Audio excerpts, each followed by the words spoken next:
இது வந்து ஒரு ஃப்ரைடே வீக்கெண்ட் விளாக். எல்லாரும் எப்படி இருக்கீங்க? Hope everything is going well. And நம்ம சேனல்ல வந்து எப்பவாவது தான் லாங் ஃபார்ம் வீடியோ போடுவேன். அது ஏன்னா எனக்கு ஏதாவது யூஸ்ஃபுல்லா சொல்லணும். ஏதாவது கொஞ்சம் இன்ட்ரஸ்டிங்கா இருக்கிற மாரி தானே போட முடியும். ஆனா நான் இருக்கிறது ஒரு 10க்கு 10 ரூம்ல. அவ்வளோதான் என்னோட ஹாஸ்டல் ரூமே. அண்ட் இந்த ஹாஸ்டல் பில்டிங்கே மாத்தி மாத்தி காமிச்சிட்டு இருந்தா உங்களுக்கு போர் அடிக்கும்னு தோணும். பட் இந்த வீடியோல கொஞ்சம் இன்ஃபர்மேட்டிவா ஒண்ணு பண்ணியிருக்கேன். இது வந்து ஒரு ஃப்ரைடே ஈவினிங் விளாக். இது ஃப்ரைடேனாலுமே எனக்கு வந்து நெக்ஸ்ட் டே வந்து வொர்க்கிங் டே தான். சாட்டர்டே எப்பவுமே ஹாஃப் டே இருக்கும். அப்போ கண்டிப்பா வொர்க் இருக்கும் தான். சண்டே மட்டும் தான் ஃபுல் டே லீவ் இருக்கும். சாட்டர்டே ஒரு ஹாஃப் டே இருக்கும். அது டக்குனு போயிரும். அது கணக்குலயே ஆக்சுவலி எடுத்துக்க கூடாது. சண்டே வந்து நான் இந்த ஒர்க்லாம் வச்சேன்னு வைங்களேன், வாஷ் பண்றது, இல்ல ஏதாவது டீப் கிளீன் பண்றது, ஏதோ ஒரு பர்சனல் ஒர்க் வச்சேன்னா, அது கண்டிப்பா அந்த சண்டே ஃபுல்லா முடிஞ்சிரும். நம்மளுக்குன்னு டைம் ஸ்பெண்ட் பண்ண மாரியும் இருக்காது. ஏதாவது ப்ரொடக்டிவா பண்ண மாரியும் இருக்காது. சண்டே அது ப்ரொடக்டிவா இருக்கணும்னா, என்னோட ஒர்க் எல்லாம் வந்து இந்த ஃப்ரைடே இல்ல வீக் டேஸ்லயே நடுவுல ஈவினிங்கே முடிச்சிருவேன். அந்த ஒர்க் நடந்த மாரியே தெரியக்கூடாது. அந்த மாரி தான் இந்த வாஷ் பண்றதெல்லாம் வந்து நான் Thursdayவே பிளான் பண்ணி முடிச்சுட்டேன். ஸோ Thursday காய போட்டா ஃப்ரைடே தான் அத எடுப்பேன். அந்த வீக்கெண்ட்ல ஏதாவது ஒரு நாள் வந்து எப்ப தோணுதோ அப்ப வந்து துணி மடிச்சு வச்சிரலாம். துணி மடிக்கிறது வந்து உட்கார்ந்துட்டே செய்ற வேலை தான். இதெல்லாம் ஒரு வேலையான்னு நினைக்கலாம். கொஞ்சம் போரிங்கான வேலை. அதுதான் பிரச்சனை. பட் துணி காய போடுறது, அதுக்கப்புறம் துணி காய போட்டத எடுக்கிறது கூட கொஞ்சம் ஜாலியா இருக்கும். மேக்ஸிமம் நான் ஈவினிங் ஸ்லாட் சூஸ் பண்ணிப்பேன். ஏன்னா கொஞ்சம் காத்தா இருக்கும் அண்ட் பேர்ட் சவுண்டும் நல்லா இருக்கும். வெயிலும் வந்து அவ்வளோ இருக்காது. ஈவினிங் டீ என்ஜாய் பண்ணிட்டு அப்படியே வந்துரலாம். ஆனா இந்த டைம்ல ஆக்சுவலி வெதர் வந்து மாறி இருக்கணும்ல. குளிர் வந்து போய் வெயில் வந்திருக்கணும். இந்த தடவை என்னமோ குளிராவே இருக்கு. எனக்கு ஆச்சரியமா இருக்கு. ஏன்னா 4 இயர்ஸ்ல இப்படி நான் ஃபீல் பண்ணதே இல்ல. எனக்கு என்னமோ தோணுது 17க்கு அப்புறம் செம்ம வெயில் அடிக்க போகுதுன்னு. அது வரைக்கும் இந்த வெதரை ஜாலியா என்ஜாய் பண்ணிக்கலாம். அண்ட் இதை வந்து உங்க கூட ஷேர் பண்ணணும்னு நினைச்சேன். என்னன்னா நிறைய பேர் வந்து என் ஃபேஸை ரிவீல் பண்ணி சொல்லி கேட்குறீங்க. எனக்கு ஃபேஸ் ரிவீல் பண்ணக்கூடாதுலாம் இல்ல. பட் ஃபர்ஸ்ட்ல இருந்தே இந்த நோ ஃபேஸ் விளாக்ஸ்லாம் நான் பார்ப்பேன். மை கிரீனோஸ் விளாக்ஸ் அண்ட் ஆக்சுவலி இன்னும் 2-3 பேர் இருக்காங்க இந்த நோ ஃபேஸ் விளாக்ஸ் பண்றவங்க. எனக்கு அதெல்லாம் பிடிக்கும், நான் பார்ப்பேன். ஸோ ஈவென்ச்சுவலி எனக்கும் அந்த மாதிரி விளாக்ஸ் பண்ண பிடிச்சிருக்கு. அதனால தான் இந்த சேனல்லே ஆரம்பிச்சேன். மற்றபடி என் பேரண்ட்ஸ்க்கு தெரியாது, யாருக்கும் நான் தெரியக்கூடாது அப்படிலாம் இல்லை. என் காலேஜ்ல இருக்கவங்களுக்கு தெரியும், என் ஹாஸ்பிட்டல்ல இருக்கவங்களுக்கு தெரியும், என்னை சுற்றி இருக்கிற மேக்ஸிமம் பீப்புளுக்கு நான் விளாக்ஸ் பண்றேன்னு தெரியும். பட் எனக்கு என்னமோ இந்த மாதிரி விளாக்ஸ் பண்ண பிடிச்சிருக்கு. ஃபியூச்சர்ல maybe I can show my face. But இப்போதைக்கு எனக்கு ஐடியா இல்லை. இது ஏன் சொல்றேன்னா, எனக்கு நிறைய பேர் கமெண்ட் பண்ணும்போது என்னால ரிப்ளையும் பண்ண முடியாது. ரிப்ளை பண்ணா ரூடா இருக்குமான்னு தோணும். ரிப்ளை பண்ணாம இருக்கிறது இன்னும் ரூடா இருக்குன்னு எனக்கு தெரியும். எனக்கு அப்ப கொஞ்சம் சங்கடமா இருக்கும். அதனாலதான் இந்த வீடியோல சொல்றேன். ஆக்சுவலி வெளியிருந்து பார்க்க போனா என்னோட பாதி ஃபேஸ் தெரியும், என்னோட காவாசி ஃபேஸ் தெரியும், என்னோட ஃபுல் ஃபேஸ் மட்டும்தான் தெரியல.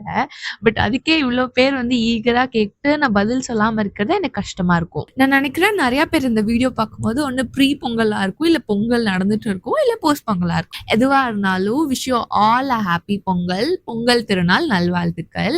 இந்த பொங்கல் என்னமோ எனக்கு என்னமோ இது பாசிட்டிவா ஃபீல் ஆகுது. இந்த பொங்கல்னு இல்ல, பொதுவாவே எனக்கு பொங்கல் வந்து ஒரு மாதிரி பாசிட்டிவா ஃபீல் ஆகும். எல்லாருக்கும் இந்த பொங்கல் நல்லதா இருக்கட்டும், எல்லாமே நல்லதாவே நடக்கும். கம்மிங் டு த டே, ஒரு வழியா எல்லாத்தையும் மடிச்சிட்டேன். பட் வந்து எனக்கு தனியா கபோர்ட்லாம் இல்லை, அப்படியே எடுத்து வைக்கிற மாதிரி. நான் எல்லாத்தையும் பேக்ல தான் வைக்கணும். ஸோ பிரிக்கணும். டெய்லி போடுறது எது, நைட்ல போடுறது அண்ட் இல்லாட்டி நான் காலேஜுக்கு போடுறது எதுன்னு பிரிச்சு வச்சிருப்பேன். ஸோ அந்தந்த பேக்ஸ்ல வைக்கணும். ஸோ அதை தனியா வச்சுட்டேன். நிறைய பேர் வந்து நான் ஷார்ட்ஸ்ல இந்த ஸ்விங் மிஷின் பார்த்துட்டு கேட்டிருந்தீங்க இதோட ரிவ்யூ பத்தி. அதை தான் நான் கொஞ்சம் டீடைலிங்கா பண்ணலான்னு இந்த வீடியோ எடுக்க ஆரம்பிச்சது. ஆக்சுவலி இன்னைக்கு வந்து நான் அந்த சின்ன பை செய்யலாம்னு நினைச்சேன். சுருக்கு பை மாதிரி. எதுக்குன்னா சும்மா இயர்போன்ஸ் எல்லாம் வைக்கிற மாதிரி, இல்ல ஏதாவது ஒண்ணு வச்சுக்கிற மாதிரி, ஏதாவது நம்மளே செஞ்சா கொஞ்சம் நல்லா இருக்கும்ல. ஸோ அது ட்ரை பண்ணலாம் தான் இன்னைக்கு எடுத்தே வச்சேன் இந்த மிஷினை. இது வந்து நான் வாங்கி கரெக்டா 1 இயர் ஆச்சு. இப்ப வரைக்கும் ஒரு தொல்லையும் கொடுக்கல. ஆனா நான் டெய்லியும் தைக்க மாட்டேன். மந்த்லி ஒன்ஸ் எடுப்பேன். ஏதாவது சின்னதா தைக்கிற மாதிரி இருக்கும். அதை ஏதாவது தைச்சிட்டு திரும்ப வச்சிருவேன். So basically on and half தைச்சு இது 1 வருஷமா எனக்கு எந்த பிரச்சனையும் கொடுக்கல. நான் போன மார்ச் அந்த மாதிரி வாங்கினது. எனக்கு இது ரொம்ப பிடிச்சது. நான் வாங்கும் போது இது மிக்ஸ்டு ரிவ்யூ தான். சில பேர் நல்லா இருக்குன்னு சொன்னாங்க, சில பேர் நல்லா இல்லைன்னு சொன்னாங்க. நான் என்னமோ எனக்கு தேவைப்படுதுன்னு நான் ஆர்டர் பண்ணிட்டேன். பட் எனக்கு உண்மையாவே ரொம்ப ரொம்ப பிடிச்சது. நான் வாங்கினது வந்து ஒரு 1500 ரேஞ்ச். அதுல என்னென்ன இருந்ததுன்னு சொல்றேன். இந்த பேசிக்கான மிஷின், இந்த த்ரெட்ஸ் எல்லாம் அவங்களே மாட்டி தான் கொடுத்துருப்பாங்க. நெக்ஸ்ட் வந்து இதுக்கு இந்த போர்டு இருக்குல்ல, ஒயிட் போர்டு, அதாவது வச்சு தைக்கிற மாதிரி அந்த டேபிள் ஒன்று கொடுத்தாங்க. நம்ம வந்து இது டிட்டாச்சபிள் தான், யூஸ் பண்ணிக்கலாம். அது கூடயே இந்த த்ரெட் பாக்ஸ் இருந்துச்சு. அப்புறம் 2 அடாப்டர். ஒன்னு வந்து ஃபுட் பெடலுக்கு, இன்னொன்னு வந்து அதை வந்து கனெக்ட் பண்றதுக்கு ஸ்விட்ச் போர்ட்ல. இது வந்து பேட்டரி போட்டெல்லாம் ஒர்க் பண்ணாது. கண்டிப்பா இதை எடுத்துட்டு போய் நீங்க ஸ்விட்ச் போர்ட்ல கனெக்ட் பண்ற மாதிரி தான் இருக்கும். இதை சொல்ல மறந்துட்டேனே, இதுல 3 பட்டன்ஸ் இருக்கும். ஒண்ணு வந்து ஸ்பீட வந்து அட்ஜஸ்ட் பண்ணிக்கிறதுக்கு. ஸ்பீடா தைக்கணுமா, ஸ்லோவா தைக்கணுமா. இன்னொன்னு லைட். அந்த சென்டர் பட்டன் வந்து நீங்க ஃபுட் பெடல் யூஸ் பண்ணாம பட்டன் டச் பண்ண உடனே வந்து அது தைக்க ஆரம்பிச்சுரும். அவங்க மேனுவல் குடுப்பாங்க. ஸோ அத வச்சு நீங்க வந்து தெரிஞ்சுக்கலாம். எனக்கு சுத்தமா தைக்க தெரியாது. தையல் மிஷின்ல உட்கார்ந்தது கூட இல்ல. பட் இத வச்சு தான் நான் கத்துக்கிட்டேன். இட் வாஸ் ஈஸி தான். இது வந்து போர்ட்டபிள். அதுதான் இதுல பெஸ்ட்டே. ஏன்னா நான் வீட்ல இருந்து ஹாஸ்டலுக்கே எடுத்துட்டு வந்து தைக்கிறேன். இப்ப நம்ம எங்கேயாவது போறோம், போர் அடிக்கும்னா கூட எடுத்துட்டு போய் ஏதாவது கத்துக்கலாம். அந்த மாரி மைண்ட் செட்ல தான் இத நான் வாங்குனதே. இந்த பேக் தைக்கிற ஸ்டோரிக்கு வரலாம். என்னன்னா, எங்க அம்மா கூட வந்து இந்த சின்ன வயசுலேருந்தே ப்ளவுஸ் எடுக்கும்போது கூட்டிட்டு போவாங்க. இந்த கட் பீஸ் ஷாப்புக்கு. மீட்டர்ல வந்து நம்ம கிளாத் அடிச்சு என்ன வேணா தச்சுக்கலாம். எனக்கு வந்து இந்த நல்ல அழகான பிரிண்ட்ஸ் பார்த்தா ஏதாவது டாப் தைக்கணும்னு ஆசையா இருக்கும். பட் அந்த மீட்டரே வந்து 200, 300 வரும். நம்ம தைக்க குடுத்தா இனி ஒரு 300, 400 குடுக்கணும். அது 1000 கிட்ட கொண்டு போய் விட்டுரும். அதுக்கு ரெடிமேட்லயே எடுத்துக்கலாம் அப்படின்னு அம்மா சொல்லிருவாங்க.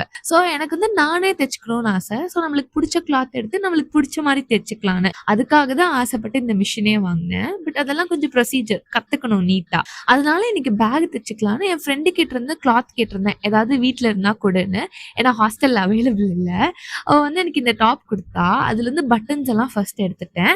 பேக்குக்கு ஆல்ரெடி நான் 2, 3 வீடியோ பார்த்து வச்சிருந்தேன். அதுல எனக்கு எது ஈஸியா இருக்குமோ அத வந்து நான் சூஸ் பண்ணிக்கிட்டேன். பட்டன்ஸ் எல்லாம் எத்துனதுக்கு அப்புறம் என் இஷ்டத்துக்கு ஒரு மெஷர்மென்ட்ல நான் வந்து துணி கட் பண்ணி எடுத்துக்கிட்டேன். நெக்ஸ்ட் வந்து அத அயர்ன் பண்ணி வச்சுக்கிட்டேன். ஏன்னா அப்பதான் வந்து ஸ்டிச்சஸ் வந்து கரெக்டா வரும்னு சொல்லியிருந்தாங்க. நான் அயர்ன் பண்ணி முடிச்சோன்னு தான் எனக்கே தெரிஞ்சது அது ரொம்ப அன்ஈக்குவலா இருக்கு கிளாத்ன்னு. ஸோ வச்ச ஓரளவுக்கு ஈக்குவல் பண்ணி ஸ்கொயர் ஷேப்ல எடுத்து நான் வந்து ரொம்ப பேசிக்கான ஐடியா தான் சூஸ் பண்ணேன். என்னன்னா ஸ்கொயர் ஷேப்டு கிளாத் எடுத்துக்கணும் ஈக்குவலா இருக்கிற மாதிரி. 2 சைடு கார்னர்ஸை மடிச்சு அடிச்சிடணும். இன்னும் 2 சைடு இருக்கும்ல அதை வந்து மடிச்சு அடிக்கும் போதே கொஞ்சம் இடம் விட்டு அடிக்கணும். அதாவது அதுக்குள்ள ஒரு பென்சில் போயிட்டு வர மாதிரி அந்த மாதிரி மடிச்சு அடிச்சுக்கிட்டேன். ஆக்சுவலி இந்த மிஷின் எப்படி ஒர்க் ஆகுதுன்னு தெரிஞ்சுட்டா தைக்கிறது ஈஸி தான். நீங்க எல்லா செட்டிங்ஸும் கரெக்டா அந்த மேனுவல் படி வச்சிருக்கீங்கன்னா ஃபுட் பெடலை பிரஸ் பண்ணோடனே அது தைக்க ஆரம்பிச்சிரும். இந்த துணியை வந்து எந்த லைன்ல மூவ் பண்ணுமோ அதை அப்படியே மூவ் பண்ணி கொடுத்தா போதும். ஸ்டிச்சஸ் கரெக்டா விழுந்துரும். பேசிக்கா அந்த மேனுவலை நல்லா பார்த்துக்கோங்க. நான் வந்து இதை அட்ட ஸ்ட்ரெச் எல்லாம் யூஸ் பண்ண மாட்டேன். ஒரு 15 to 20 மினிட்ஸ் யூஸ் பண்ணுவேன். அப்புறம் பிரேக் விட்டுட்டு கொஞ்ச நேரம் கழிச்சு தான் யூஸ் பண்ணுவேன். ஸோ 1 hour 2 hourலாம் ஒன்னா வந்து தைச்சிங்கன்னா இது எப்படி ஒர்க் ஆகும்னு எனக்கு தெரியல. And it's not a promotional video. என்னோட எக்ஸ்பீரியன்ஸை தான் நான் ஷேர் பண்றேன். எனக்கு தெரிஞ்ச மாதிரி நான் ரிவ்யூ பண்ணியிருக்கேன். இந்த 4 சைட்ஸ் அடிச்சுட்டு அந்த துணியை நீங்க உல்டாவா வச்சுதான் ஸ்டிச் பண்ணணும். 4 சைட்ஸ் அடிச்சிட்டீங்கன்னா அதை மடிச்சோடனே ஒரு ரெக்டாங்கிள் கிடைக்கும்ல. ரெக்டாங்கிள் அந்த பெரிய லைனை மட்டும் விட்டுட்டு அந்த சின்னதா இருக்குல்ல அதை மட்டும் 2 சைடு அடிச்சு அதை அப்படியே திருப்பிடுங்க. ஆக்சுவலி அவ்வளவுதான், பேக் ரெடி. ஆல்ரெடி நம்ம பென்சில் விடுற மாதிரி 2 சைடு விட்டுருக்கோம்ல, அதுக்குள்ள ஒரு ஸ்ட்ரிங் மாதிரி செய்யறோம். அதாவது கயிறு மாதிரி செய்யறோம். இந்த துணியவே மடிச்சு நான் அடிச்சு ஒரு கயிறு மாதிரி செஞ்சு இதுக்குள்ள விட்டு எடுத்துட்டேன். அவ்வளவுதான், சுருக்கு பை ரெடி. எனக்கு தெரிஞ்ச மாதிரி ஏதோ ஒன்று செஞ்சிருக்கேன். I felt it looks cute தான். இட்ஸ் நாட் பர்ஃபெக்ட் எனக்கு தெரியும். But it looks cute. எனக்கு ரொம்ப பிடிச்சது. எனக்கு குக்கிக்கு வந்து ட்ரெஸ் தைக்கணும்னு ஆசை. நான் தைச்சேன். பட் அவனுக்கு போடவே விடல. எனக்கும் அவனை ஃபோர்ஸ் பண்றதுல பெருசா இஷ்டம் இல்லைன்னு விட்டுட்டேன். ஷார்ட் அண்ட் ஸ்வீட்டா சொல்லணும்னா இந்த மிஷினை கரெக்டா யூஸ் பண்ணா நல்லா தான் இருக்கு. அண்ட் இது ப்ரொஃபஷனலா கண்டிப்பா யூஸ் பண்ண முடியாது. வீட்டு யூஸ்க்கு உங்களுக்கு சும்மா ஏதாவது கத்துக்கணும், தைக்கிறது கத்துக்கிறீங்கன்னு வாங்குறீங்கன்னா வாங்கி சும்மா வீட்லயே கத்துக்கோங்க. ஃபைனலி எண்ட் ஆஃப் த வீடியோக்கு வந்துட்டோம். எனக்கு இந்த வீடியோக்கு எப்படி க்ளோஷர் கொடுக்கறதுலாம் தெரியல. பட் வந்து தேங்க்ஸ் சொல்லணும். எதுக்குன்னா நீங்க என் வீடியோஸை பாக்குறீங்க, எனக்கு கமெண்ட்ஸ்ல வந்து என் கூட கம்யூனிகேட் பண்றீங்க, லைக் பண்றீங்க.